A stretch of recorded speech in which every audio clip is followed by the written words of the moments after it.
Bienvenidos una vez más a Valija de Apócrifos. Esta noche con la gustosa y honrosa presencia del rabino Isaac Sitz desde la Ciudad de México,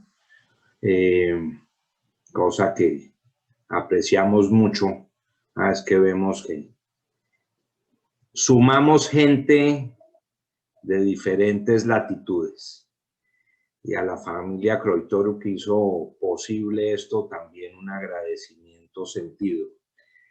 Como siempre, antes de comenzar la tanda de propaganda de lo que viene a futuro, como dijo Livio, con su prima va a estar haciendo algo, fecha por definir, sobre Freud y temas picantes, de repente con tabasco y mostacita.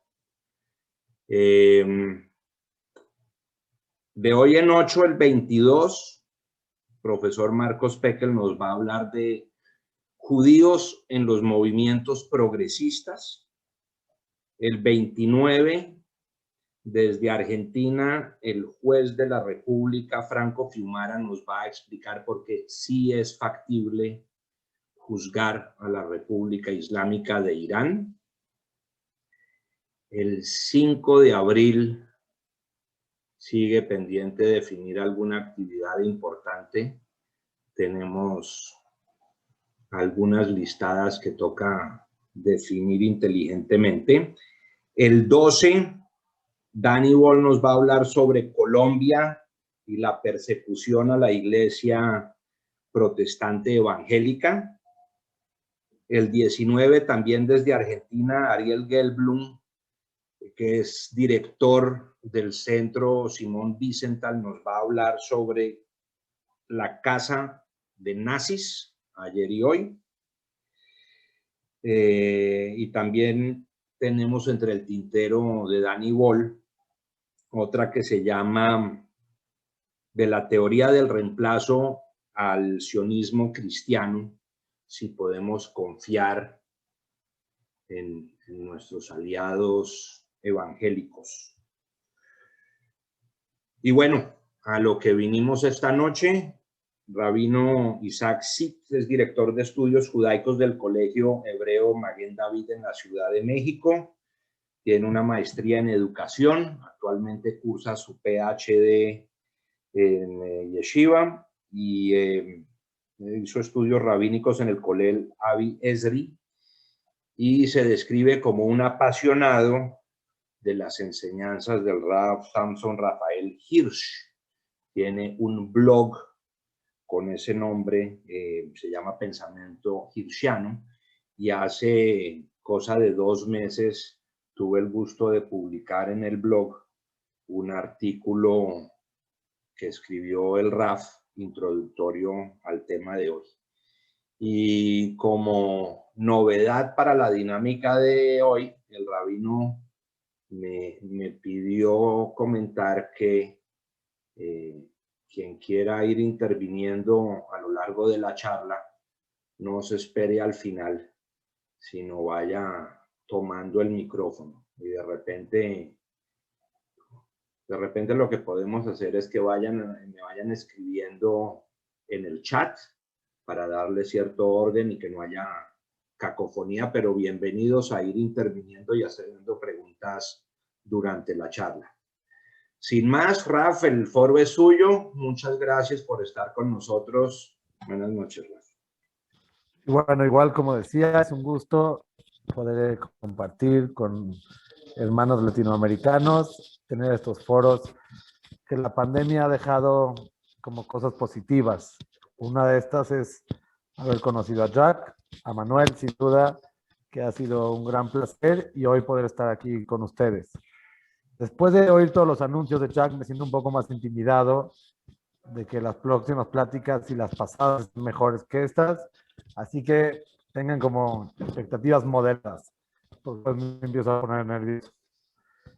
Pero, no, bueno, la verdad que un gusto. Y hoy escogimos de tema identidad fragmentada como decía Jack, yo trabajo en una escuela aquí en la Ciudad de México, una escuela judía.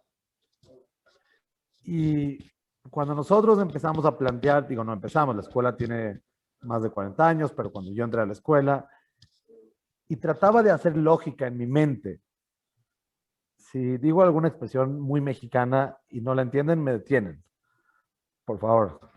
Pero si empecé a hacer lógica en mi mente sobre qué tipo de identidad judía queríamos de nuestros alumnos, qué tipo de judaísmo queríamos enseñar en la escuela, porque nuestra escuela no era una escuela observante, era una escuela tradicionalista. Entonces, cuando tratábamos de pensar qué tipo de judaísmo queremos que tuvieran nuestros alumnos, realmente nos enfrentamos ante un dilema fuerte, ante un dilema importante que quiero compartir con ustedes. Cuando nosotros tratamos de pensar en qué lugar, digo, no más en nuestros alumnos, también en nosotros mismos, el judaísmo, en qué lugar de nuestra mente el judaísmo habita, y les propongo que cada quien haga esa reflexión. Cuando ustedes piensan qué parte de su vida es la parte judía, más allá del nivel de observancia, que ahorita no es el tema, es sorprendente cómo la mayoría de la gente, su mente se va hacia comer kosher, Shabbat, las fiestas, los rituales, y ahí es donde nuestra mente se dirige al escuchar la palabra judaísmo. E incluso algunos, como los más sionistas, se dirigirá hacia la bandera de Israel, hacia ciertas tradiciones, pero en realidad casi nadie contesta que el ser judío tiene que ver con su manera de actuar diaria, que el ser judío impacta en cómo se relaciona con los demás, en su elección de carrera, en su elección de negocio, en cómo ser padre, y no forzosamente quiere decir que no impacta.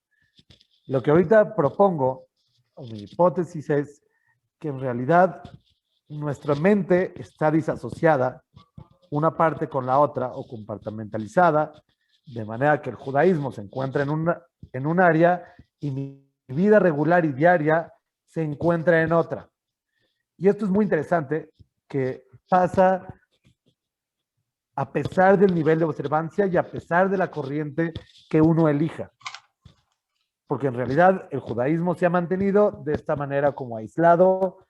Digo, no quiero llegar a generalidades, me queda claro que mucha gente no le pasa, pero como experiencia, digamos, de mucha gente, me parece que es muy posible y probable que estas situaciones se den. Y mi sorpresa está, sobre todo, porque el judaísmo no plantea eso, casi en ningún lado. O sea, el judaísmo como sistema de vida, como sistema de valores, en realidad tiene una propuesta muy integrada a la vida. Entonces me sorprende bastante que el judaísmo realmente se haya aislado y se haya básicamente desconectado de la vida diaria.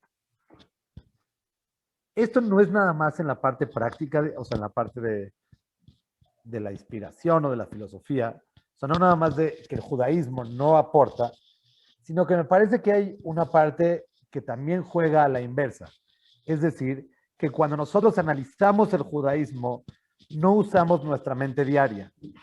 Que cuando nosotros tenemos que hablar de temas judaicos, entonces, como cambiamos un poco el switch y ponemos en el switch o religioso o judío o algo parecido, pero que no aplicamos la misma análisis, la misma racionalidad que esperamos sobre cualquier tema, de pronto en el judaísmo parece que hay como un espacio en el que no todo tiene que ser tan claro y no todo tiene que tener respuestas.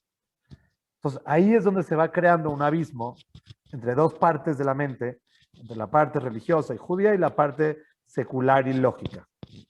Y las consecuencias de esta separación entre la parte religiosa y la parte secular, o la parte lógica o la parte diaria, porque ni siquiera la parte secular, son importantes estas consecuencias.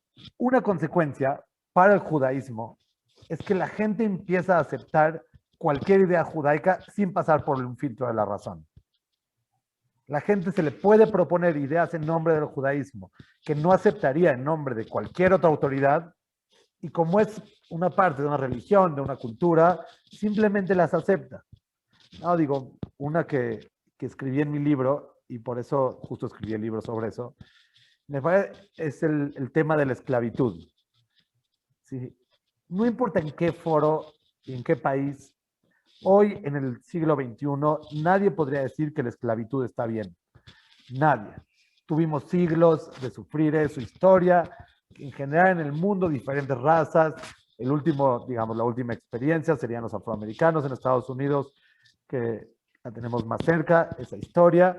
Pero en realidad la humanidad, después de siglos de hacer esfuerzo con eso, hoy se da cuenta que la esclavitud ha sido de las peores cosas que ha aportado el ser humano en la construcción de sociedades.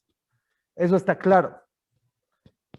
Y sin embargo, también es cierto que muchas personas que mantienen que la esclavitud está mal, al mismo tiempo saben que el judaísmo, que la Torá, que la Biblia propone una especie de esclavitud, y esto no les genera conflicto.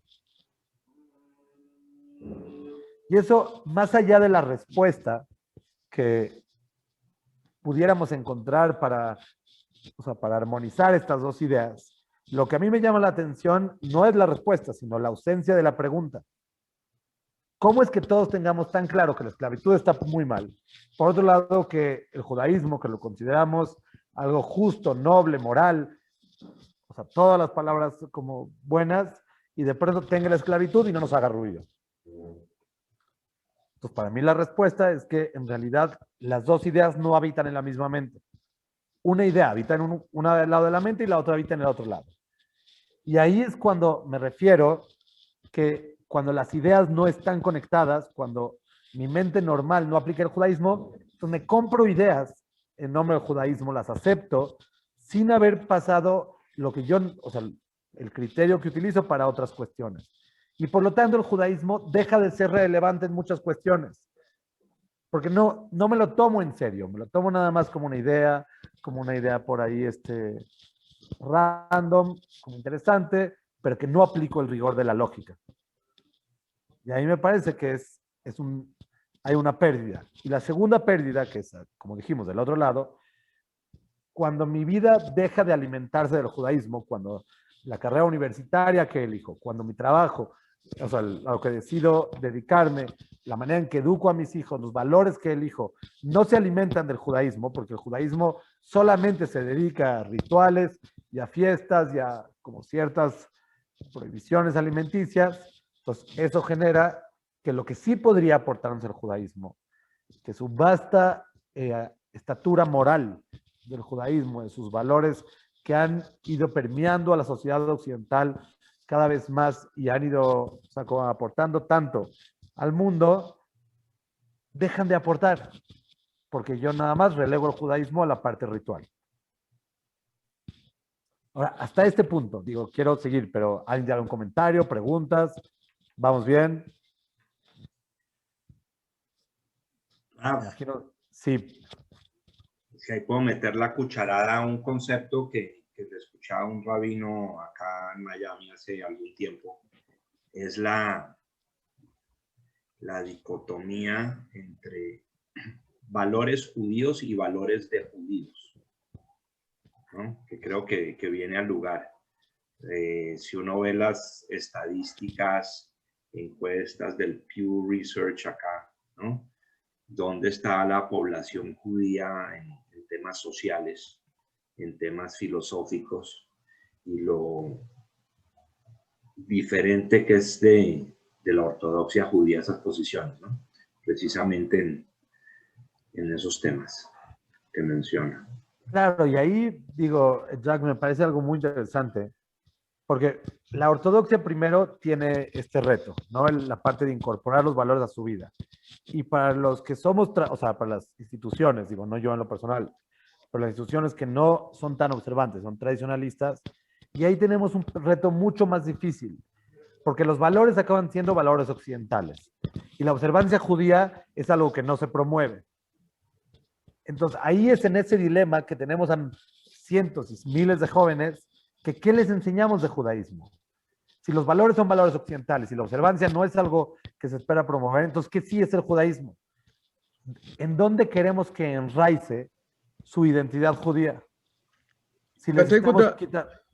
perdón, Sí. yo tengo una observación, perdón, pero interrumpí. Diga No, usted no, lo que iba a hacer. por favor, no. Sí, sí. Rabino, por favor. Sí, yo tengo una observación, creo que es importante en este momento puntualizar. Lo que ocurre es que incluso en el mundo ortodoxo o de las diferentes denominaciones, ¿no? El concepto de judaísmo se convirtió en religión, tomando como referencia lo que en la época de la emancipación le dijeron en Francia a los judíos. Bueno, ustedes que son franceses, bueno, algunos dijeron somos judíos franceses. Entonces, bueno, si son judíos franceses, quiere decir que ustedes son de religión judía. Y ahí limitaron, y ese concepto lo ha aceptado el mundo religioso. Yo soy ortodoxo, ¿no? Soy 100% Hardal, Hadedi Leumi. Pero quiero decir que también, incluso el judaísmo muchas veces en el mundo religioso es visto a través del prisma del cristianismo y no a través del prisma del judaísmo en esencia, ¿me entiendes? Entonces, eso ha creado esta gran confusión que nosotros, ante todo, somos una nación, somos un pueblo multicultural y un aspecto es la parte religiosa. No es que ahí seamos... vamos justo... Exacto. Digo, Rabino, ahí vamos a tocar ese punto. Entonces, bueno, pero como usted dice claramente, hoy sufrimos de eso. Y más allá, y yo digo, ahorita regresaremos a la Revolución Francesa, lo que creo es que más allá de nuestra denominación, esta fractura que tenemos dentro, muchos de nosotros, realmente impide que el judaísmo alimente de manera mucho más natural, orgánica y con mucho más pasión nuestra vida. Como decía el rabino, yo entiendo que, digo, no es idea mía, sino sería mucho más inteligente, pero varios historiadores entienden que el origen y la raíz de esta ruptura se encuentra en la Revolución Francesa. Antes de llegar a la Revolución Francesa, una revisión histórica rápida sobre la época, sobre la vida de los judíos en Europa, nos va a ayudar a entender por qué la Revolución Francesa genera esta ruptura tan profunda. Entonces, digo, yo soy sefaradí, para que nadie se lo tome mal. Ahorita vamos a enfocarnos un poco nada más en la historia de los Ashkenazim, porque me parece que nadie es perfecto, Rabino, tranquilo. Ya sé, lo sé, pero lo quise decir por humildad, básicamente. O sea, vamos a enfocarnos un poco en la historia de los judíos Ashkenazim porque los judíos Ashkenazim finalmente son los que después, cuando viene el modernismo y las potencias conquistan Medio Oriente, acaban como igual moldeando cómo se iban a ver las culturas sefaradim, y por eso hoy es muy parecido tanto las comunidades sefaradim o ashkenazim en este punto.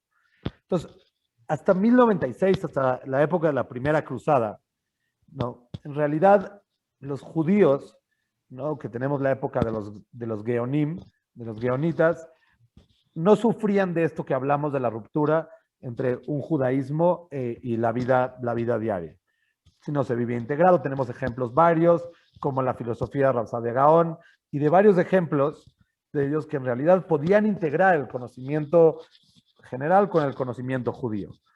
Incluso en algunos países mucho posterior, como es el caso de Maimónides y de Nachmanides, y de muchos ejemplos en España, hasta la Inquisición, esa integración se siguió viviendo muchos siglos posterior. Pero en la mayoría de los países de Europa Occidental, que es Alemania, o sea, todo el Imperio Germánico, el Imperio Austrohúngaro, Francia, digo que en ese momento no existían como tales, pero en esos momentos los señores feudales, en el momento que empieza la Primera Cruzada y que en la búsqueda de la reconquista de Tierra Santa, cientos de comunidades son masacradas, empieza un exilio y unas páginas de oscuridad para el judaísmo muy profundas. Desde la Primera Cruzada hasta la Revolución Francesa, se escribe una de las páginas más negras en la historia del judaísmo, que es la historia de los judíos de Ashkenaz. Hay una persecución absoluta, o sea, cada siglo, cada ciudad, cada año los judíos son cada vez denigrados más hasta que acabamos teniendo que son, la última clase social son los judíos. Hay una historia de Mendelssohn muy interesante. Cuando él llega a Berlín, ya como un gran filósofo, ya siendo amigo de Kant y de otros filósofos, igual tiene que entrar a Berlín por la puerta de los animales, no por la puerta de las personas. Porque esta denigración humana que pasan durante 600 años los judíos, digo, hay historias que sí enchinan la piel, no venimos ahorita a hablar como de tragedias, pero sí hay, por ejemplo, historias en que de Inglaterra los judíos fueron expulsados 3 veces en el mismo siglo. Esto nos habla de que los judíos claramente están completamente desesperados y que eran exiliados, regresaban, exiliados, volvían a regresar, porque no tenían ningún lugar donde estar. ¿No? Otro ejemplo es que cuando el gueto de Frankfurt, o sea, vivían completamente aislados los judíos, no tenían permiso para entrar a las ciudades más que a ciertas horas, no tenían permiso para profesar ninguna profesión. Cuando se empezó a quemar el gueto de Frankfurt, me parece que en el siglo XVI o XVII, tengo duda, lo único que cuidaba la policía era que el fuego no se pasara a la ciudad, sino que la gente, o sea, que el gueto se consumiera, no importaba. Lo que importara era cuidar la ciudad de Frankfurt. Y es en este contexto en que generaciones y generaciones de judíos fueron educadas.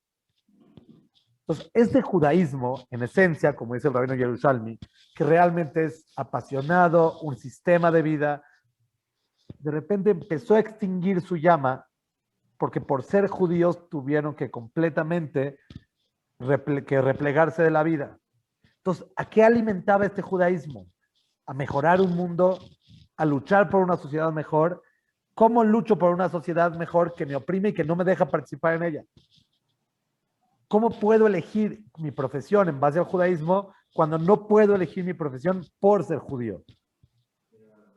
Entonces, lo único que sí aporta el judaísmo en este momento, en la Europa medieval, durante todos estos años, es solamente la esperanza a un mejor mundo. Entonces, el enfoque, digamos, claramente el judaísmo cree en la vida después de la muerte y en el Gan Eden y en el infierno, digamos, no tal cual como Dante, pero cree en estos conceptos en que hay pago y castigo. Pero estas creencias nunca fueron centrales en el judaísmo. Por eso en la Torá, en los 5 libros de Moshe, ¿sí?, no está mencionado ninguna vez el concepto de premio y castigo de después de la vida. Porque la Torá en realidad tiene que ver más con esta vida, con lo que tenemos que hacer en este mundo, y menos con la vida después de la vida. Es mucho menos mística y mucho más terrenal y práctica. Pero durante 600 años, que no podían hacer otra cosa, la esperanza de tener una vida mejor después de la vida era lo único que alimentaba el judaísmo. Digo, no hay, o sea, nada más como entre paréntesis, me parece que la gloria de los judíos ashkenazim que mantuvieron su judaísmo en esa situación no tiene paralelo en la historia del judaísmo. Entonces, no, en ningún momento, mi opinión, o sea, lo que estoy escribiendo es como una crítica. Sin sucesos históricos que tuvieron un impacto en cómo entendemos el judaísmo. Entonces, los judíos ashkenazim empezaron a enfocarse en el premio y el castigo después de la vida, y entonces de pronto el judaísmo se volvió en eso, en una religión que me promete la vida venidera, en una religión que me anestesia los sufrimientos de esta vida para poder llegar a otro lugar. Porque si no, ¿cómo hago para mantenerme dentro del judaísmo? ¿Qué me da el judaísmo viviendo en el gueto 600 años? Cuando mis hijos son masacrados a voluntad del gobernante en turno. Digo, hay ejemplos en comentarios de los rabinos medievales muy impresionantes. Hay una parte del Talmud que esta me dejó muy marcado durante años. Hay una parte del Talmud, en el Tratado de Kiddushin, que dice que las mujeres no hay que casarlas jóvenes, sino hasta que ellas puedan elegir libremente a su marido. Y entonces dice unos comentaristas, como de 1200, de Francia, los Tosafot, que dicen, hoy en día que no sabemos si vas a amanecer para proteger a tus hijas, si hay alguien que la pueda cuidar más allá de ti, que la cuide, porque es muy posible que la asesinen o que la violen en cualquier momento. Entonces, ¿qué se le puede pedir a una sociedad que está viviendo en esa situación? En realidad poco, y lo que lograron fue muchísimo para vivir en esa situación, pero el judaísmo se volvió una religión de gueto, una religión que no aporta a la humanidad, una religión que no aporta a la sociedad en general, y una religión que tampoco se nutre ni de los conocimientos seculares, ni de lo que aporta a la sociedad en general, porque hay un rompimiento y una agresión entre el judaísmo y la sociedad en general profundo. O sea, una batalla campal. casi, casi. Entonces, hasta aquí, Jack, ¿algún comentario que te hayan escrito? No, seguimos. Perfecto. Ahí hablan de disonancia cognitiva, ¿no? Como una lucha interior entre Claro. sentimientos y asimilación. Y la razón. Entonces, ante este escenario, de pronto llega la Revolución Francesa, con sus aires de libertad, con los aires que rompen las murallas del gueto, que completamente dejan en otra situación a los judíos, y de pronto les dan la libertad de elegir. Y les dicen, puedes ser ciudadano del mundo, puedes ir a los salones políticos, a los salones culturales, puedes hacer todo esto. Claro, la pregunta para los judíos es, ¿y esto cómo se hace? ¿Cómo hago para seguir, si yo tengo un judaísmo de gueto, que básicamente me dice que hay que aislarse y mantenerse en el gueto, y de pronto el mundo me abre puertas y me abre ventanas para poder llegar a lugares que nunca antes había podido llegar, y ni yo, ni mi papá, ni mi abuelo, ni mi bisabuelo han estado en una situación así? ¿A quién me volteo a preguntar? Digo, ni los rabinos, ni los maestros, ni nadie. ¿A quién me volteo para que me aconseje sobre cómo asumir este nuevo reto? ¿A quién volteo a preguntar sobre si el judaísmo realmente promueve que esto sí pase, que el judaísmo desea que yo me involucre en la universidad o que no quiere que pase eso? Y la verdad que la respuesta es impresionante. Antes de que nacieran los diferentes corrientes religiosas, que básicamente los diferentes movimientos nacen en divergencia por cómo dar respuesta a esta pregunta. ¿Cómo ser judío y ciudadano del mundo al mismo tiempo? Pero antes de que se crearan las diferentes corrientes, y solo teníamos al judaísmo tradicional, que era el ortodoxo en ese momento, todavía no estaba acuñado como tal, los números de asimilación que se vieron en las primeras décadas posterior a la Revolución Francesa son impresionantes. Solo digo uno para que nos imaginemos. En 15 años, el 25% de la comunidad judía de Berlín se bautiza. No se va a la universidad, sino que se bautiza por completo, porque justamente ellos estaban buscando esto. Querían ser ciudadanos del mundo, y en ese momento el judaísmo empieza a estorbar. El judaísmo realmente empieza a incomodar, y la decisión es, el judaísmo no me está aportando nada. El judaísmo no me ayuda a entender el mundo, no me ayuda a ser humano, y lo otro me ayuda a todo lo demás. Entonces, ¿para qué sigo siendo judío? Y entonces el movimiento de huida del judaísmo fue en masa. O sea, sí fue impresionante. Ante esta situación, los dirigentes judíos empiezan a decidir qué hacemos, porque el judaísmo se va a acabar perdiendo y corrompiendo por completo. Y entonces la pregunta es, ¿qué hacer? Y antes de seguir, me gustaría que nos preguntemos a nosotros mismos esto. Si nosotros tuviéramos que elegir entre el judaísmo o ser un ciudadano global, entre poder ir a la universidad y poder ser una persona normal o mantenerme como judío de gueto, ¿qué haría yo ante esa circunstancia? Si yo realmente me mantendría aislado y en el gueto, o diría, no, es una locura hacer eso. ¿Para qué me sigo privando de una vida que a todas luces no aporta nada más que rituales y aburrimiento, cuando puedo pertenecer a un mundo vibrante? Que recordemos que un mundo vibrante no en el sentido hedonista, incluso en el sentido lógico, académico, moral, que el judaísmo en ese momento no les parecía que ofrecía. Entonces, en este sentido, que la gente empieza a tomar decisiones. Y ahí los rabinos, que eran, o sea, hasta en ese momento la mayoría de los líderes eran los rabinos, y empiezan a emerger nuevos líderes, empiezan a tomar decisiones. La decisión del judaísmo, que en ese momento se empieza a volver el judaísmo ortodoxo, el judaísmo jaredí, es aislarse. Y ellos tienen una lógica muy sencilla. Mientras vivimos aislados 600 años, nunca hubo este problema de asimilación. Nunca hubo este problema que nuestros jóvenes estaban perdidos. ellos estaban en perfecto estado. De pronto vino la Revolución Francesa, se abrieron las puertas, por eso perdemos a los jóvenes. Entonces lo que tenemos que hacer es cerrarnos más y más cada vez. ¿Está viendo comentarios, Raf? Sí, no, vi que alguien dijo que interfería el sonido, ahorita veo que sí soy yo. Pero...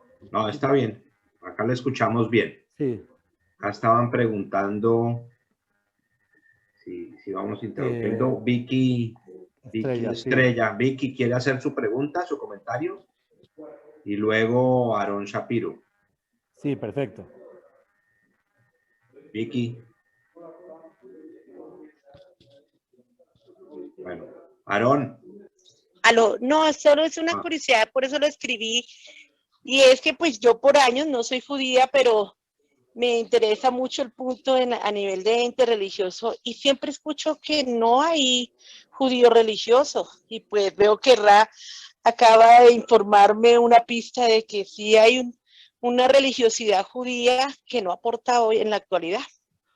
Vicky, a lo mejor me expliqué mal. No es que existe tal cosa, sino que por cierta dilución del exilio y del medievo se empezó a percibir como tal.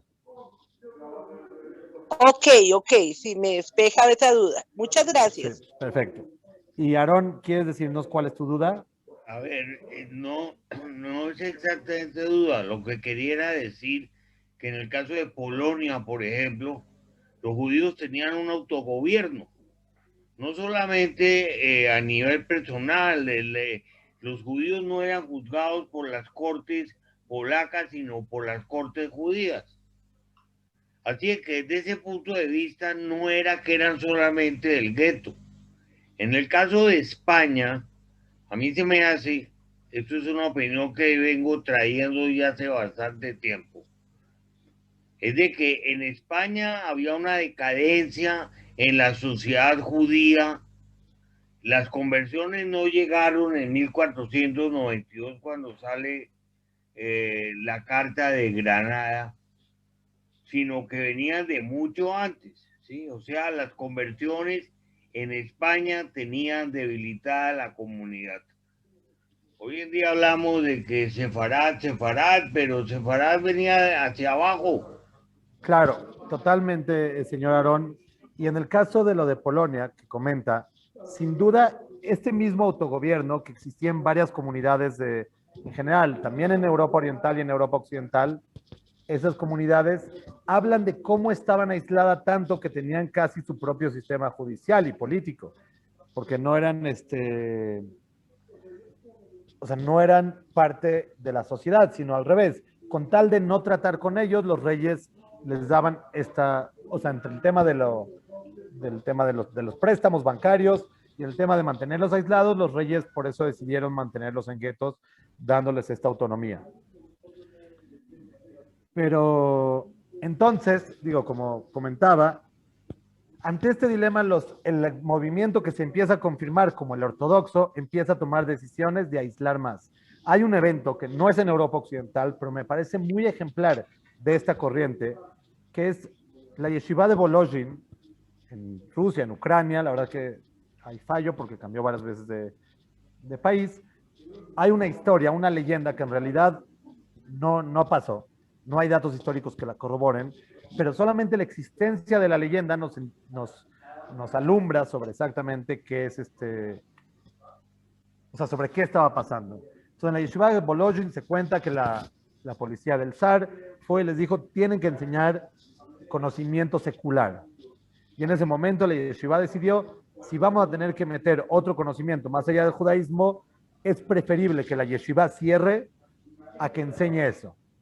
Entonces, esta leyenda que, repito, no hay bases históricas para confirmarla, pero habla de un espíritu que cualquier cosa amenazaba el judaísmo y por eso era necesario poner murallas y encerrarnos cada vez más para poder proteger el judaísmo. Que todavía existe, además. Claro, el ejemplo... Todo uno va a la yeshivot que no quieren aceptar el secularismo de ninguna manera. Claro, el ejemplo vivo de esa decisión son las comunidades en Borough Park, en Bnei Brak, ¿no? Kiryat se me fue ahorita el nombre, Kiryat Joel, perdón, en Nueva York. O sea, son todas estas Williamsburg también, todas estas sociedades. Y nada, repito, no estoy dando ningún tema de valor. No estoy haciendo un juicio sobre si están bien o mal, nada más estoy tratando de como yo lo entiendo, su reacción ante este dilema. Por otro lado, digo eso en las ortodoxos, por otro lado el movimiento reformista, del cual después se desprende el movimiento conservador, preocupado por esto, dice, tenemos que adaptar el judaísmo, o sea, parten del mismo lugar que la ortodoxia, entendiendo que el judaísmo, los rituales y todo esto no aporta de una manera moral y consciente al judaísmo, a los judíos, se deciden de cierta, o sea, como hay un ejemplo muy claro en la conferencia de Pittsburgh, que no es en Europa, es en Estados Unidos, pero que claramente ellos delinean qué partes del judaísmo realmente aportan al ser humano moderno, digamos, al ser humano post-Revolución Francesa y qué cosas no. Pero ellos lo hacen con toda intención de salvar al judaísmo de una exterminio, o sea, de una extinción total. No es exterminio porque no está matando a nadie, pero sí de la extinción de la filosofía judía. Y es ante este escenario que lo que comentaba Jack al principio, el aporte de Rav Shimshon Raphael Hirsch es invaluable. Porque ante este escenario de izquierda y derecha, de o cerrarme para preservar el judaísmo original o de tener que transformar el judaísmo para no perderlo, viene y el rabino Shimshon Raphael Hirsch explica que en realidad el judaísmo original, y retoma a los geonitas, nunca estuvo peleado con el secularismo, nunca estuvo peleado con el conocimiento general, como la mayoría de los sabios medievales, y como, o sea, repito, los sabios del Talmud, o en general, tenían un conocimiento vasto secular, y no nada más que no contradecía al judaísmo, sino que realmente lo alimentaba, lo fortalecía y lo desarrollaba, y que esta dialéctica entre judaísmo y sociedad en general hacía que el judaísmo fuera vivo. Entonces, él propone, que es la primera escuela en su tipo en Europa, él, digo rapidísimo, así como contexto histórico, él nace en 1808, 30 años después de la Revolución Francesa, muere en 1888, él asiste a la universidad, después se vuelve rabino de varios lugares, pero su digamos, logro de vida, su meta de vida lo logra en Frankfurt, donde se vuelve rabino de la comunidad durante 40 años y es donde delinea cómo tiene que vivir una sociedad moderna. Por eso lo llaman arquitecto del judaísmo moderno o de la corriente moderna ortodoxa.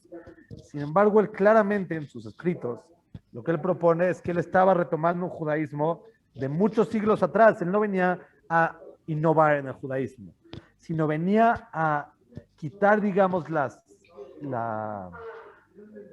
cenizas, o venía a quitar las distorsiones que 700 años de persecución habían dejado en el judaísmo europeo. Entonces él vuelve a hacer un rescate de las fuentes y del origen de cómo tiene que vivirse, de cómo el judaísmo es, como decía el rabino Yerushalmi, como comentaban otros, es un sistema de vida, no es una religión, como los dogmas incluso que el judaísmo propone no podrían llenar ni una hoja, porque el judaísmo es un sistema de vida que propone la acción y la construcción de una sociedad mucho mejor. Rav Isaac, hay un punto interesante que me gustaría agregar, si es posible. El Rav Hirsch propugna por seguir viviendo entre las naciones del mundo y no regresar a la tierra de Israel.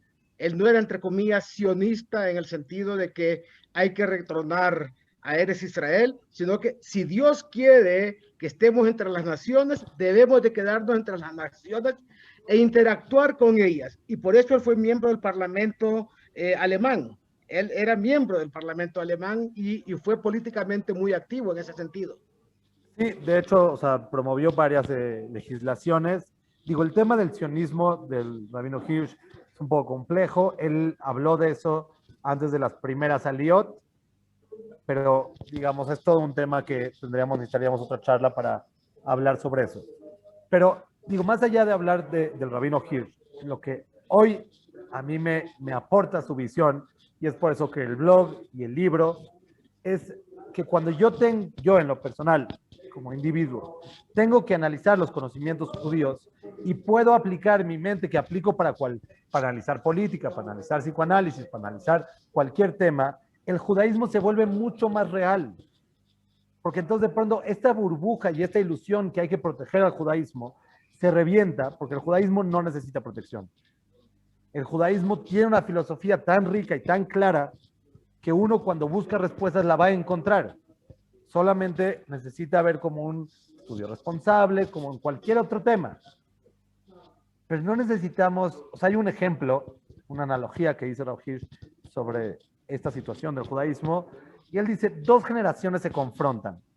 Uno que revera, o sea, que él dice que el judaísmo es una momia, entonces dice, reveran a una momia, al judaísmo, con tanto cuidado que tienen tanto miedo de acercarse y verlo, de que se vaya a romper. Y otra generación que se dan cuenta que es una momia y que no les aporta nada y que están a punto de tirarlo sin saber que todavía hay latidos de vida en ese cuerpo. Y entonces él así explica este rompimiento que en ese momento estaba hacia afuera, hacia las diferentes corrientes religiosas. Y él dice, bueno, por eso propone su teoría. Lo que yo creo es que esa disonancia, esa disrupción, esa ruptura mental que había en ese momento hacia afuera, que estaban los judíos ortodoxos, los judíos que estaban buscando integrarse al mundo. Hoy, a pesar de que la mayoría de nosotros estamos integrados con el mundo y rompimos esa como paralelismo, esa ruptura, la superamos de manera práctica, no está superada por completo de manera ideológica. Y es con lo que empezamos la charla. Que hoy, a pesar de que hoy todos vamos a la universidad, todos participamos en profesiones, todos podemos participar en el gobierno, no hay ninguna limitación práctica hacia afuera, hacia adentro el judaísmo quedó relegado de una manera triste, digamos, en la manera en que no aporta a nuestra vivencia diaria. Mi propuesta, mi filosofía de hoy, tiene que ver con, y recuperando nada más el tema de la esclavitud, si yo me atrevo a tomar el tema de la esclavitud y decir, si yo creo que, en este caso, compartiendo la ortodoxia, Dios escribió la Torah, Dios es justo, Dios no maltrata a ningún ser humano, y sin embargo estableció un sistema de esclavitud, tengo la capacidad y la libertad de cuestionarlo y entender exactamente qué es ese sistema. Porque no estoy dispuesto nada más a proteger al judaísmo y decir, la esclavitud está pésima, ¿por qué el judaísmo propone la esclavitud? Simplemente quedarme con la duda para no tener que enfrentarlo y conseguir una respuesta. Al atrevernos a hacer eso y al atrevernos a tomar el judaísmo y verlo de frente y poder cuestionarlo, ganamos que el judaísmo de regreso nos ve de frente. De regreso nos ve como seres humanos completos, integrados, y entonces nos empieza a hablar de esa manera. Ya no nos habla solamente para que hagamos ciertos rituales o ciertas ceremonias, sino nos empieza a hablar como seres humanos. Y es en ese momento que el judaísmo adquiere su esplendor, adquiere ese esplendor de sistema de vida. Ya no se vuelve sesgado, ya no parece que es nada más una religión, y sobre todo se va distanciando de otro tipo de religiones en las cuales parece que la construcción del ser humano, tampoco soy experto en todas las religiones, pero que parece que la construcción del ser humano no es como la parte fundamental. Aquí el planteamiento es que la construcción del ser humano es la parte fundamental. Y es por eso que esta corriente se le conoce como el judaísmo humanista ortodoxo, porque el desarrollo del ser humano como ser integrado, holístico, es la parte fundamental. Entonces, mi misión de vida hasta este momento, por lo menos, espero que dure muchos años, ha sido rescatar estos temas que parecen insípidos. No parece que aportan mucho. No parece como en esta gran estructura del judaísmo construir un mejor ser humano, cómo se definen y se delinean, y poder presentarlos a mi mejor entendimiento, pero obviamente entendiendo todas las gentes que ya hablaron sobre esos temas y poder comunicárselos a la gente. Porque de mayor manera podamos superar esta disonancia, entre mayor manera podamos integrar dentro de nosotros nuestro judaísmo y nuestro secularismo, se van a integrar y vamos a poder vibrar de mucho mejor manera.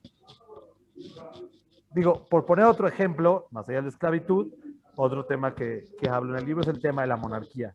que ese me parece muy interesante. Porque, digo, aparte de que me gusta la política, no estudié ciencias políticas, estudié psicología y educación, pero me gusta mucho la política. Y digo, me acuerdo que en su momento, en mis años de juventud, en mis años de adolescencia, me gustaba leer mucho sobre la Rusia zarista. Pero después uno va como dándose cuenta de los estragos que hizo la monarquía en el mundo, sobre todo las monarquías absolutistas, lo que generaron, etcétera. Entonces, cuando fui acercándome al judaísmo y fui entendiendo más, y vi que la propuesta política del judaísmo era establecer una monarquía, me parecía impresionantemente sorprendente. Yo decía, ¿cómo puede ser que el judaísmo proponga un sistema político que es fallido a todas luces? ¿Cómo el judaísmo? O sea, hablamos del rey David, del rey Salomón, pero nosotros no creemos, o sea, bueno, personal, yo no creo, desconozco la inclinación política de cada uno de ustedes, pero, digamos, la opinión popular normalmente es sobre el tema de la democracia, o sea, que la democracia hasta hoy es de los mejores sistemas que ha encontrado la humanidad. ¿Cómo el judaísmo no propone la democracia? Y ahí es donde entré a ahondar sobre qué es la monarquía que propone el judaísmo, que ahorita no los voy a entretener con esto, pero sí me pareció interesante, después de un tiempo de estudio y de análisis, encontrar que la monarquía que yo pensaba que proponía el judaísmo distaba mucho de la corte de Luis XIV o de la Rusia de cualquiera de los zares. Y esos descubrimientos me han como impulsado, inspirado a seguir buscando en cada rincón del judaísmo y sobre todo en estos temas que parecen incómodos, seguir encontrando respuestas, no tanto por buscar la respuesta en ese tema, sino porque me parece que para que el judaísmo brille con toda su luz, para que el judaísmo inspire todo lo que tiene para inspirar y que construya todo lo que tiene que construir, necesita ser tomado como eso, como un estilo de vida, como un aprendizaje humano y no como una religión. Entonces, esa es mi propuesta de hoy. Y si quieren, dejamos un espacio para preguntas. Muchas gracias, Raf. Volviendo a su introducción, Tagles, entonces, para responder su pregunta, ¿cómo respondió su pregunta de cómo organizar ese pensum académico, esa filosofía de estudio en el colegio, esas dinámicas? ¿Cómo está funcionando eso?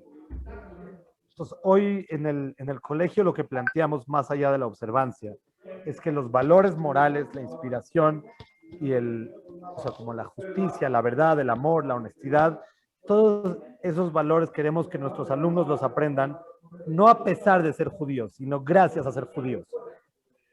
Entonces hay un término que siempre hablamos en la escuela, que me gusta mucho, que no queremos crear ciudadanos globales, sino queremos crear ciudadanos judíos globales. Que cada uno de nuestros alumnos identifique cómo el judaísmo le aporta en esta construcción de su globalidad. Que deje de ver al judaísmo como un ente que hay que superar, sino en realidad que hay que abrazar y construir a partir de eso.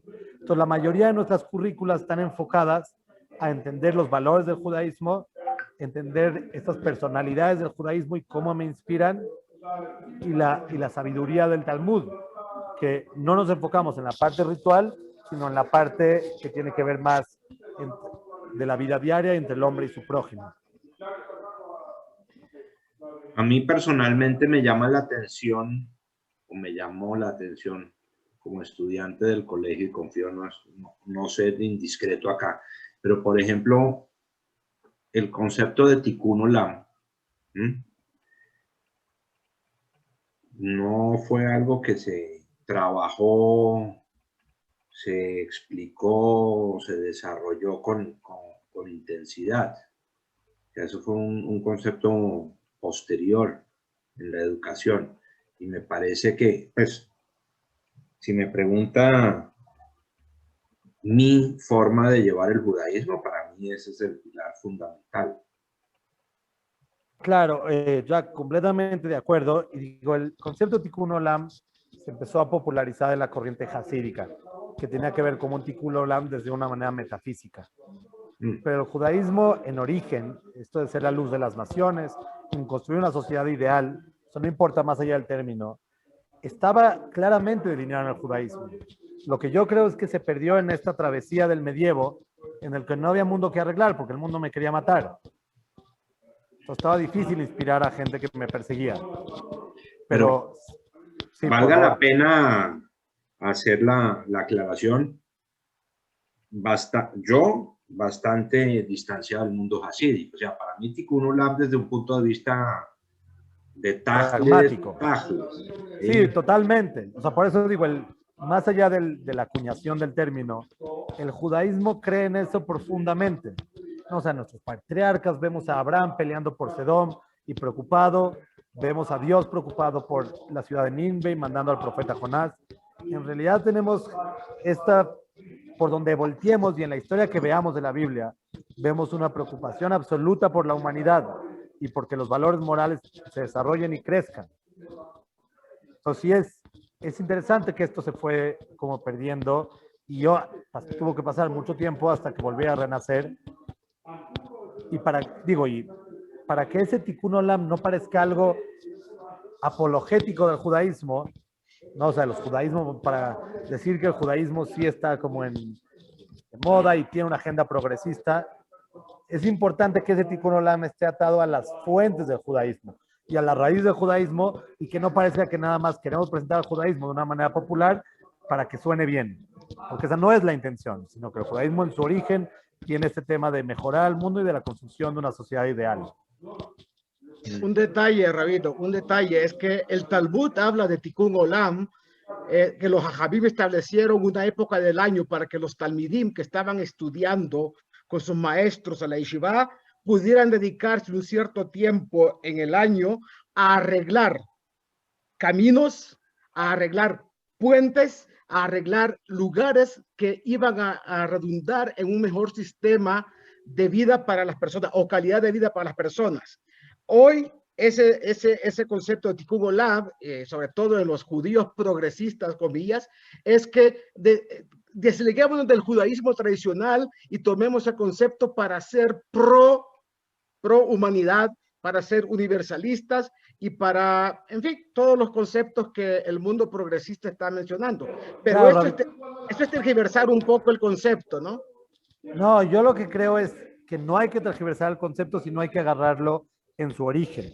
Exacto. Este versículo que está en las Naciones Unidas, de Yeshayá, de que las espadas serán arados y las lanzas, eso es lo que crea el judaísmo. No es algo que inventó la ONU en nombre del judaísmo. Exacto. Para decir que el judaísmo es pacífico. Ese es el espíritu del judaísmo. Solamente que para poder vislumbrarlo así necesitamos superar esta disonancia que hablamos al principio para poder dejar que el judaísmo hable por sí solo y podamos buscar estas fuentes como la que usted menciona para que realmente puedan transmitir esto.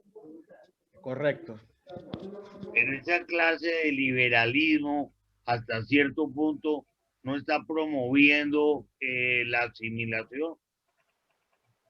Señor, lo que yo creo es que entender al judaísmo a fondo solo nos hace más judíos más fuertes, no más débiles. Exacto. Que entendamos y abracemos el judaísmo, nos apasiona el judaísmo, vamos a seguir respetando el tema de la asimilación que está puesta para salvaguardar nuestra filosofía como minoría. Pero el miedo a la asimilación no nos tiene que impedir participar en la construcción de un mundo mejor. Entonces, entre más estemos enraizados en el judaísmo, va a ser mucho más difícil movernos, porque el judaísmo se va a volver nuestra pasión y nuestra causa de vida. De acuerdo. Así es. Permiso para una pregunta, Jack. Germán, por favor. Rabino, buenas noches. ¿Qué perspectiva le dan a la halajá? Por ejemplo, aquella halajá que dice hacer lo que dicen vuestros sabios. ¿Qué perspectiva le dan respecto al enfoque? La halajá, como parte de las corrientes judías, la corriente cristiana claramente cree que la halajá es obligatoria. Y no nada más pero no solamente obligatoria, sino cree que parte de la transmisión y del valor absoluto de las cosas se logra gracias a la halajá. por ejemplo, la honestidad, difícilmente alguien podría no creer en la honestidad. Sin embargo, el judaísmo lleva la honestidad a extremos sorprendentes. Él dice que eso lo logra gracias a la halajá. Porque si no hay lineamientos de el valor hasta dónde tiene que llegar, se vuelve muy relativo y cada quien adopta el valor hacia donde lo quiere ver. Exacto. Entonces, por eso, dentro, o sea, como corriente ortodoxa, el cristianismo entiende que la halajá es necesaria, importante, y que es lo que finalmente acaba construyendo hacia adentro el tipo de valor que Dios pretende transmitir. Lindo. ¿Otros comentarios, preguntas? Andrés Ricaurte quiere hacer su comentario. Señor Rabino, una pregunta. Lo diga. Sí, perdón que no he leído los comentarios, pero es que no... Primero que todo, Rabino, mil gracias por la presentación, bastante interesante. Aquí en Israel, bueno, primero buenos días. Aquí en Israel se puede ver una situación bastante, lo que usted ha explicado, los Haredim encerrados en su mundo, sin querer ayudar, sin querer absolutamente aceptar lo que es el mundo moderno, con todas las peleas que han tenido por no vacunarse, por no colaborar, por no ayudar, y solo estudiar y estudiar. Eso no es estar en lo moderno. Lo moderno es el resto de Israel, los que queremos trabajar, estudiar, crear cosas para mejorar el mundo. ¿Cómo explica usted una vida tan encerrada, no televisión, no noticias, no radio, no esto, de los Haredim? No, si puedo Y meter la nosotros cucharada, queriendo colaborar para mejorar. Rafa, Sí, antes de que le conteste a Salo, quiero meter la cucharada ahí y agregar en el tema del manejo de pandemia y virus, que también lo comentamos en alguna de estas charlas en meses pasados. Hace 700 años, durante la peste negra, éramos ejemplo, éramos modelo de comportamiento y salud, precisamente por seguir la halajá. Y hoy en día, quienes pretenden seguir la halajá están haciendo todo lo contrario y estamos en lo que aquí hablábamos de Hibul Hashem alguna vez, ¿sí? Y de lo que mencionaron aquí antes en el chat de disonancia cognitiva, ¿no? La capacidad de pretender seguir la halajá, pero exponer la salud pública de una manera tan frentera, ¿no? Claro, digo yo Perdón, creo... una frase más, señor Rabino. Sí. Es que se puede utilizar la halajá aplicada a la vida normal, por comportamiento, por todo. Aquí las fiestas, aquí el ir a la sinagoga y el rezar, no puedo decir que no es tan importante, es importante, pero la gente no va, pero se comporta, la mayoría de la gente, como judíos, como ayuda, como venga, a mí no me conocen y me ayudaron, venga, le ayuda a bajar, venga, le ayuda a esto, ¿cómo se siente? Entonces, pues le quería, ahora sí escucho. O sea, hay dos cosas. Primero, o sea, porque hay varias partes. Una parte es la ultraortodoxia, entiendo que está aislada y por eso no puede aportar para el mundo, es verdad. Lo cual es que me cuesta trabajo juzgar otras corrientes, porque cada uno ha aportado algo diferente al judaísmo. Yo no, o sea, digamos, no formo parte de esa corriente, sin embargo, entiendo el valor que han aportado al judaísmo y cómo han preservado los orígenes. Sin embargo, dicho esto, hay una frase de Rav Hirsch que me encanta, que dice, ojalá todas las sinagogas tuvieran que cerrar durante 200 años, para que el que quiera ser judío tenga que ser judío en su casa y en su negocio, no nada más en la sinagoga. Muy bueno. Entonces yo lo que creo es que en realidad la halajá no es la halajá que a mí me gusta, ni la halajá que a mí me acomoda, ni la que quiero cumplir. La halajá es un cuerpo legal que involucra muchas cosas, que entonces no podemos como tomar una parte sin tomar la otra.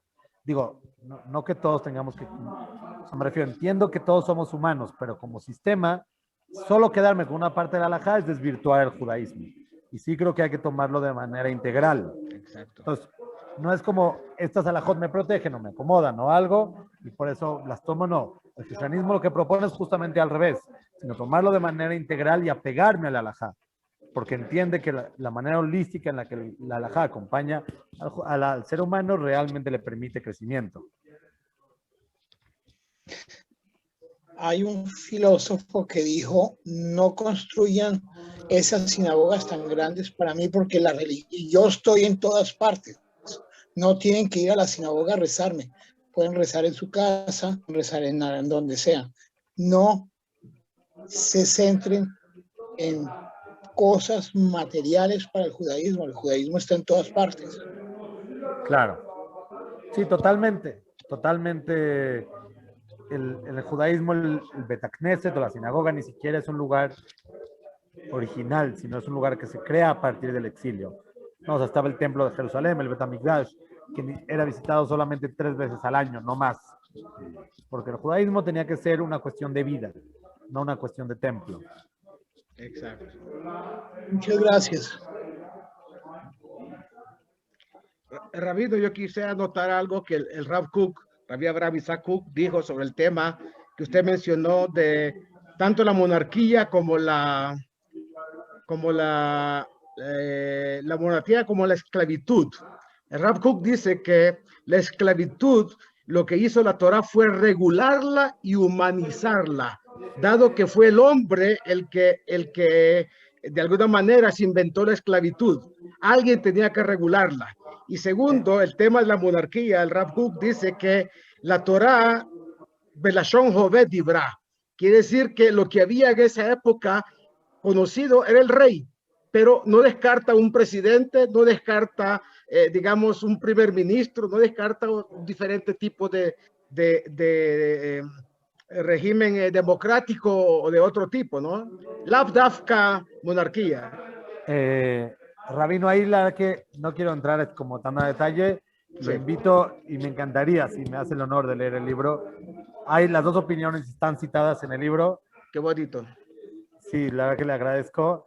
Se ve que compartimos algunas ideas y ahí me encantaría escuchar su opinión de esta exposición de los temas. Me encantaría leer ese libro, de verdad que sí. Intentaré hacerlo lo antes posible. No, sí, si no lo puede conseguir, con mucho gusto avíseme, le mando unos a Colombia.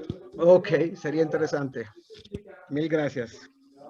Raf, pregunta Dani Bol, ¿qué opina acerca de quienes quieren construir el tercer templo?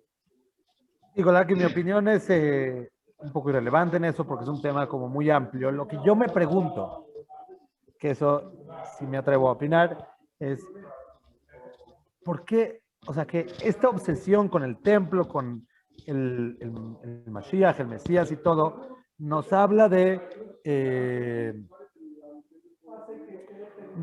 una insistencia en vivir en un judaísmo de esto, del futuro, de otra vida, y no nos permite vivir en el judaísmo de hoy. O sea, mi sensación es que están buscando este tipo de cosas porque no encuentran el judaísmo hoy.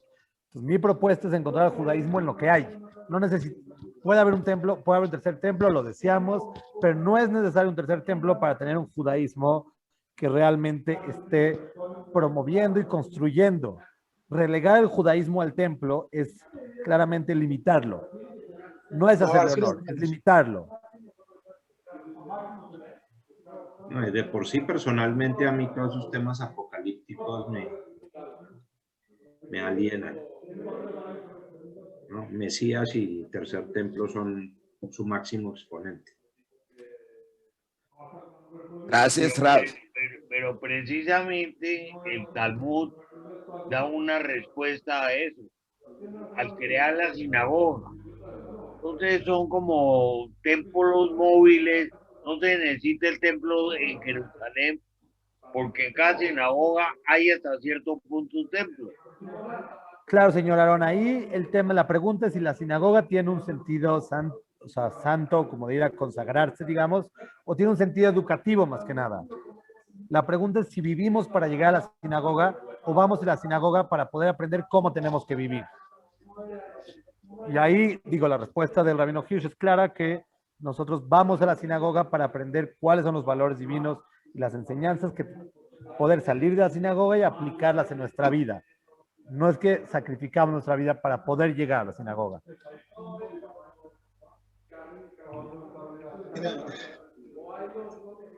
Mayan quiere hacer su pregunta.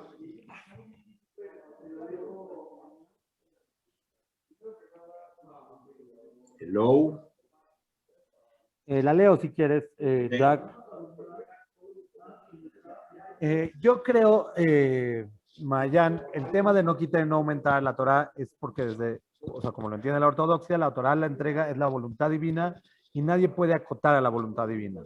Todo lo que los sabios hicieron posterior, y que según Maimónides tienen que ser claros en qué cosas dijeron ellos y no atreverse a modificar la voluntad divina, son cuestiones de adaptación a las diferentes épocas de la voluntad divina. Pero en ningún momento se pretende tocar, sobre todo en base y en origen, la definición del valor moral o de la filosofía, sino no hay ningún valor que crearon los sabios. Solamente crearon adaptaciones, pero no hay ningún valor no escrito en el judaísmo que después agregan nuestros sabios.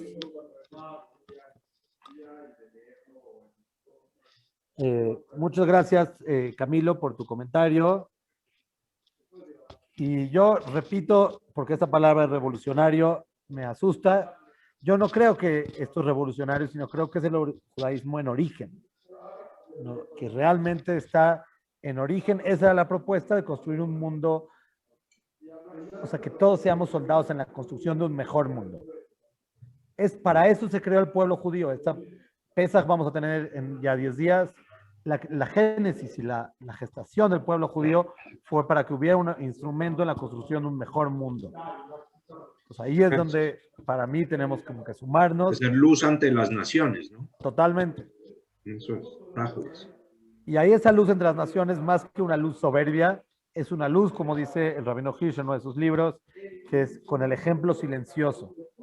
Que si nosotros construimos una sociedad, una familia, un individuo que realmente es ejemplar, de esa manera somos luz entre las naciones. No hace falta ir a dar cátedra a nadie, sino nada más ver cómo funcionamos como esos ciudadanos ejemplares es lo que va a inspirar a los demás.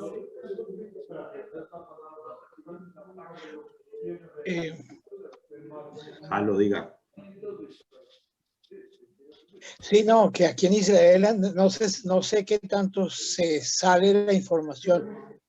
De pronto ha salido aquí constantemente en la frontera, se está ayudando a nuestros vecinos árabes con sus hijos enfermos, con enfermedades en hospitales de campaña. Eso es el Tikkun Olam, eso es ser judío y dar de uno. Se tiene que ver toda la ciencia y el vibrante vivir aquí en Israel de la gente para crear cosas. No, bueno, eso sí se sabe porque Israel es uno de los primeros en eso, pero la gente sí sabe que en las fronteras se está colaborando con los vecinos que tanto nos quieren acabar, con los pobrecitos que les han metido tanto cuento en contra de Israel. Sí, totalmente, digo, y tenemos que seguir construyendo eso más allá del Estado, digamos.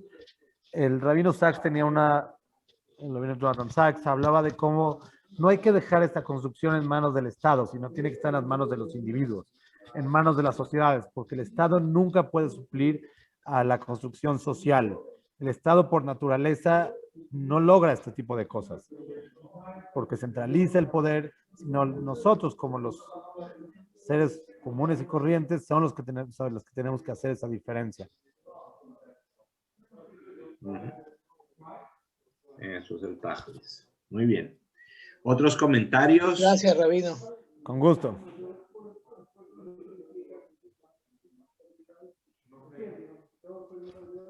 Andrés, usted tenía un comentario. Andrés.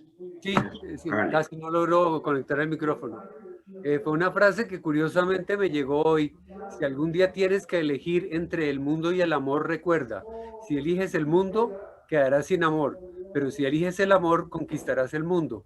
Creo que de alguna manera podríamos homologar eso a la vida judía. Creo que el discurso del Rabino Sid tiene todo el tiempo que ver con ese mensaje. Sí, yo creo, o sea, totalmente. Como dije antes, si abrazamos los valores del judaísmo, vamos a ganar el judaísmo y al mundo. No vamos a perder nada. Gracias, Sí, totalmente. Muchas gracias, Andrés.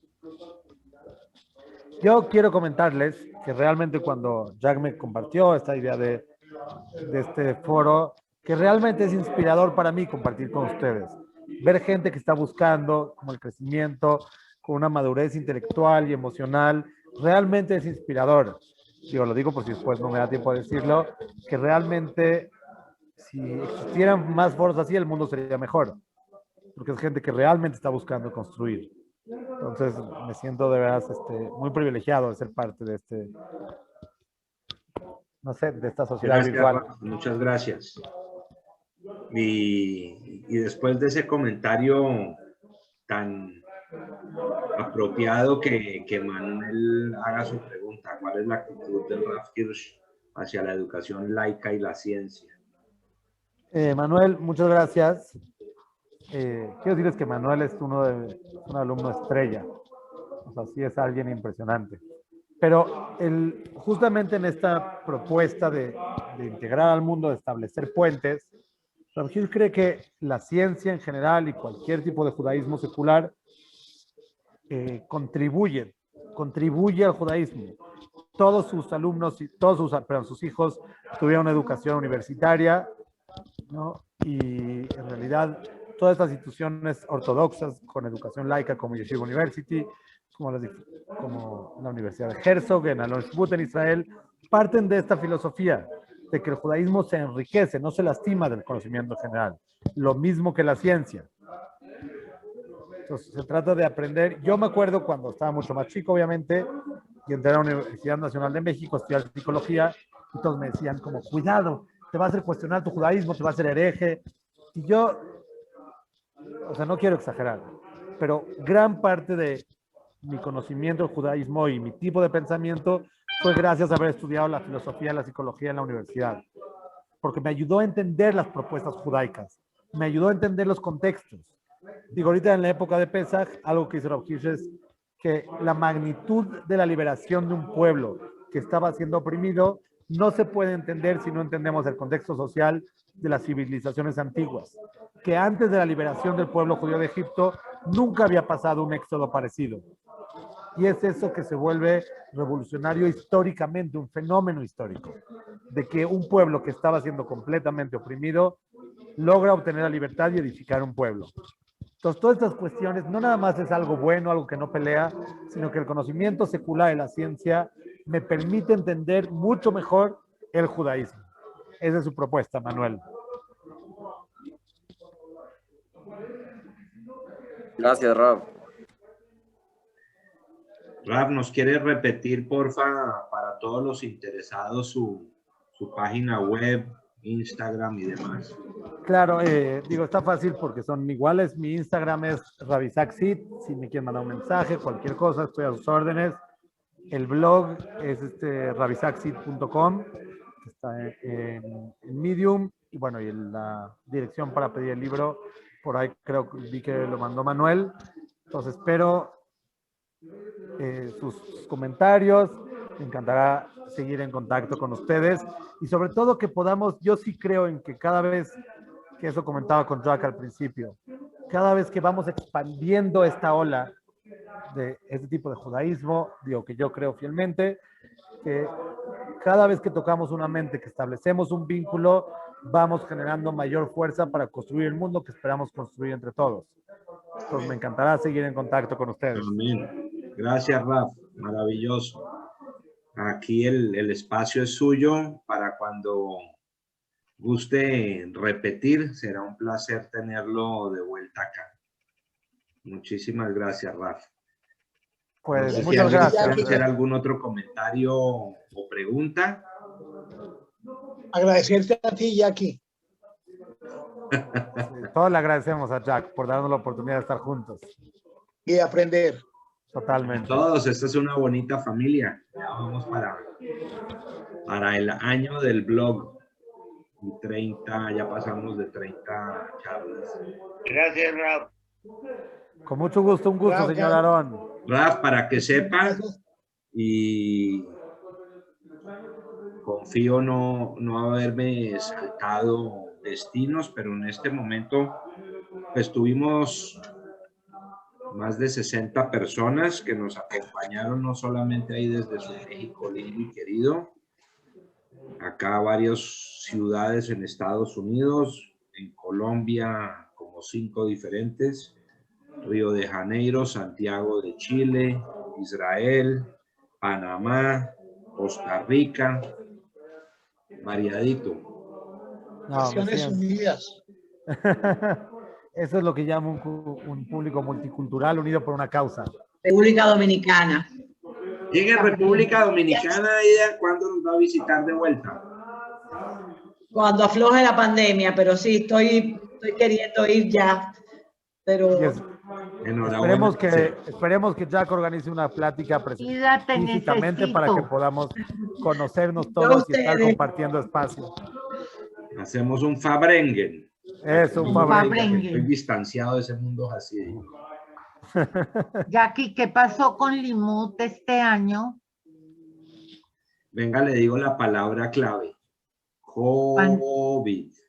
COVID. No, pero ya se está abriendo, Jackie. Pero, a ver.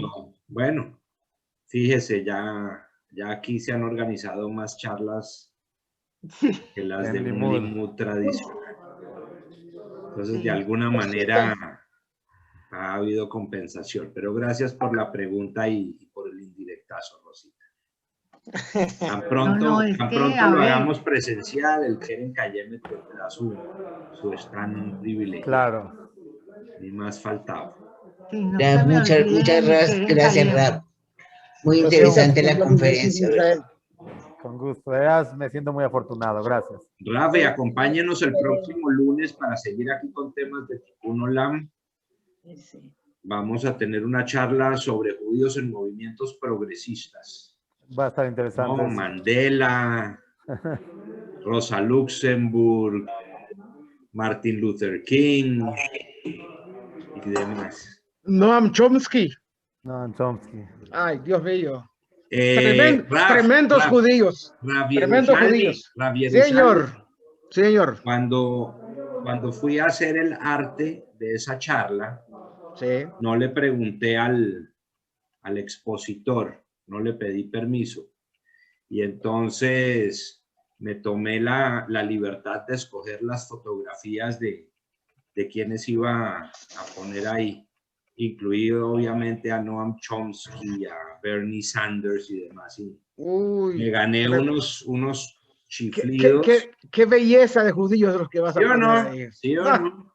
Sí. Le faltó Finkelstein. Yo tengo que vender aquí boletas. Tengo que hacerlo sexy, como diría Livio. Claro. Eso es la semana entrante. La verdad que, Jack, no sé qué tuviste que hacer para vender mi plática, así que prefiero no preguntar. Jackie, no pregunte lo que ha pasado aquí en semanas anteriores, Rafa. Por eso yo pregúntele a la señora Regina. La señora Regina. El que gozó más fue Jack. ¿Qué tal? Él dijo que fue uno que se metió ahí, pero yo creo que él había planeado ya, porque decía, todo es muy interesante, pero entonces ya con eso dijo, no, atraigo más, otro tipo de gente. Fíjese, unos cursos intensivos. Pero todos los programas que ha hecho Jack son fabulosos. Y este también es fabuloso, muy interesante. Gracias, Rabino. Bueno, gracias. Yo espero que tú, cuando subas el enlace, verlo, porque lamentablemente tuve que entrar un poco más tarde y el tema realmente es interesante, sí. Igual, gracias. Igual, digo, algunas ideas están en el blog, si quieren ahí acceder. Más o menos, creo que siempre es mejor de cara a cara. Sí. Pero hay algunas ideas ahí como... Hace un par de meses está un artículo que escribió el Rav Sid. Está publicado en el blog precisamente. Yo lo leí, es lo que iba a decir. El pensamiento egipciano. Es que yo lo iba a decir, que yo leí un artículo que tú publicaste en la valija del rabino Isaac Sid, ¿sí? ¿En dónde? En el blog de la valija. Sí. Y si quieren leer otros, está en rabisaxit.com, está ahí como más o menos determinada la introducción. Rabino, váyame enviando otro artículo que felizmente se lo publico, que tiene ya... Ok, Le voy a mandar algo. Estoy viendo muchos interesantes artículos. Qué interesante. Le voy a mandar algo de Pesach. Es Isaac.sit o seguido el de Isaac Sit. Seguido, rabisacsit.com. Todo con minúsculas. Todo con minúsculas. Igual se lo... Vale. Sí. Igual, sí. Isaac Sit, Isaac Sit. Gracias. Bueno, muchísimas gracias a todos. Nos Muchas vemos gracias, el próximo Jaquito, lunes. gracias, Rafi. Gracias, Jackie. A todos. Yo no me pierdo el momento desde tempranísimo para que no me dejen por fuera. Regina, a ti nadie te deja por fuera nunca. Tú eres la primerita. Claro. Yo soy la primera que me conecto. Ahora voy a... Ahora Ida me ha hecho el favor de que entre ahí de una vez, sin tener que, como una vez que me equivoqué. Ahora Ida me hace el favor de que sea todo seguido. No tengo sino hacer clic y ya. Exacto. Esa es la mejor forma. Ahora voy a hacer un plan de mercadeo que para las primeras 5 damas que se conecten, les tengo 3 minuticos de promoción. Bueno. Qué bueno que Gracias. ¿Se vende o no se vende? A Daniela. No, buenas noches. Vea, ¿qué tal la risa? Ay. Bueno, hasta dentro de 8 días. ¿Ya adelantaron la hora en Estados Unidos? Sí, señor. Sí, ya. Aquí es el 27. Aquí en Israel es el 27 que cambia la hora. También Y ya cambiaron. Aquí son las 10:30 en punto. Allá son las 11:30. Aquí también, yo tengo la misma hora de allá. Sí, ¿de dónde? ¿De acá? No, ¿O de Estados Unidos? De Estados Unidos. Ah, ¿verdad? ¿Cuándo la adelantaron? Bueno, saber. El domingo de madrugada. De sábado para domingo. Exacto. Aquí Es una hora más que acá. Una hora menos. ¿Cuánto? ¿Una hora? Una hora más. En Israel está a la misma hora de siempre. Israel no adelanta ni atrasa. No. La próxima semana ya cambiamos también nosotros. Ahorita estamos, aquí son las 4:31 de la mañana. Oye, eso, qué horror. Qué trasnochador, qué amanecedor. No, qué amanecedor, más bien. Yo no trasnoche, yo soy de los que me levanto tempranito. Tengo que prender las luces de la ciudad, tengo que apagar las luces más tarde. Entonces tengo que estar listo. Claro, sí. Ya veo. Un abracito para todos los hombres que el 19 se les celebra porque son los sacerdotes y los proveedores de la casa. Así como a las mujeres nos lo celebraron el 8, el Día Internacional de la Mujer. Le damos un abracito a todos los hombres de este chat y de Valija porque realmente se lo merecen, son trabajadores, proveedores y muy juiciosos. Así que un abrazo desde ya para todos. El 19 de marzo hay que celebrar a los hombres, dijo. Sí, señor. Ah, ok. Ya, ¿cuándo va a ser el otro Valija con Livio y la prima? Todavía. Para que lo meta ahí, porque Está por organizarse. está por organizarse. Se debe ser buenísimo. Como todos, bueno, todos son buenísimos, la verdad. No hay uno que diga uno que jartera, todos son buenos. Muchas gracias. Muchas gracias a ustedes. Muchas gracias, Rabino. Hasta luego. Hasta luego. Gracias, Bueno, gracias. una buena noche y un buen día. Gracias a todos, nos vemos el próximo noches. Gracias. Será un gusto volver a tener. Gracias, Ida. Chao. Gracias, chao. Hasta luego, bye. Bye. Gracias, Rabino, gracias. Buenas noches. Buenas noches, muchas gracias. Salí.